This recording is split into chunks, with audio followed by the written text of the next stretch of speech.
aujourd'hui, je vais parler de réussir dans toutes ces entreprises.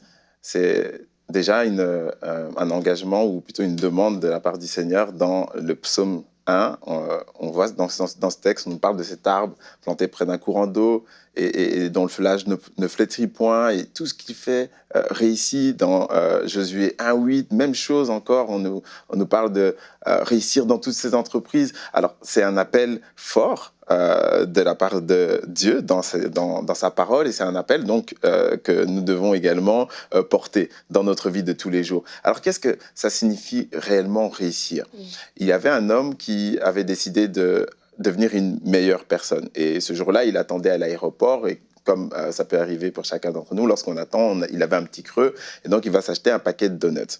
Il vient ensuite s'asseoir et il commence à manger son paquet de donuts. Il vient ensuite un autre homme qui s'assied juste à côté de lui. Et alors, à sa plus grande surprise, il va voir que cet homme va plonger sa main dans son paquet de donuts et commencer à manger. Et là, il a été vraiment challengé dans son nouvel engagement qu'il venait de prendre ce jour-là et il va le laisser aussi manger.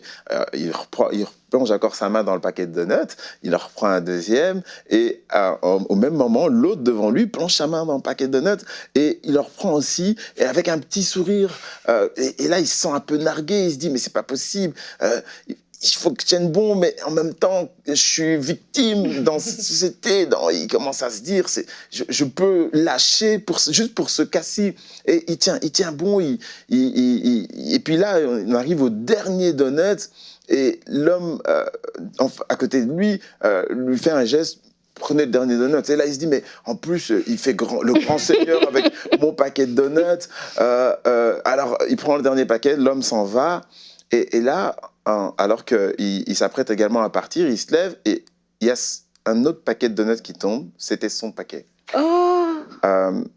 Et forcément, il se dit, mais pendant tout ce temps, cet homme m'a vu manger ses donuts, a même souri, m'a laissé le dernier donut sans rien dire. Et moi qui pensais que ce jour-là, j'étais au max de moi-même, j'avais réussi dans cette nouvelle entreprise que j'avais choisi, dans laquelle j'avais choisi de me lancer, à savoir devenir une meilleure personne. Mais en réalité, la personne en face de moi était encore une meilleure personne. Vous savez, la réussite est toujours en fonction de votre jury.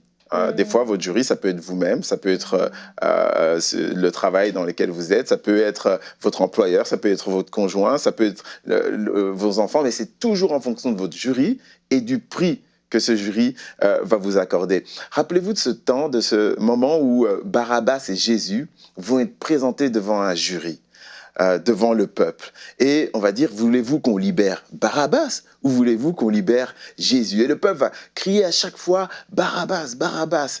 Mais là, le gouverneur s'étonne parce qu'il se dit, mais qu'a-t-il fait de mal ce Jésus ? Et vous êtes certain que vous voulez que ce soit lui qui soit emprisonné et Barabbas qui soit libéré. Le peuple va encore s'énerver et crier de plus belle. On libérait Barabbas, qui était finalement le vrai truand, et condamner Jésus. Votre réussite est toujours en fonction de votre jury. On peut des fois avoir l'impression d'avoir tout gagné dans la vie, d'avoir gagné de l'argent, mais aux yeux de ses enfants, d'être totalement pauvre. On peut avoir des fois l'impression d'avoir le meilleur des travails, d'être super intelligent, mais aux yeux des autres, avoir reçu le prix de l'orgueil suprême. Tout est toujours fonction de notre jury. Et la réussite est fonction de ce meilleur jury qu'est Jésus. Et Jésus, lui, lorsqu'il parle de la réussite, il parle d'accomplissement. Il dit « tout est accompli ». Et à ce moment-là, quand il dit « tout est accompli », il est sur la croix, il vient de mourir pour l'humanité, il dit « j'ai réussi ». Son jury n'avait rien à voir avec notre jury.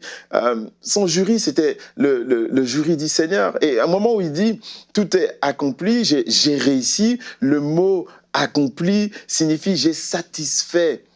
Aux exigences de Dieu. J'ai satisfait à la justice de Dieu. J'ai amené à la fin, j'ai amené à une réalisation ce que Dieu avait ordonné. Et vous, avez-vous amené à l'accomplissement, à la réalisation ce que Dieu a ordonné? Retrouvez la suite de ce programme dans l'émission Bonjour chez vous sur ENCI TV.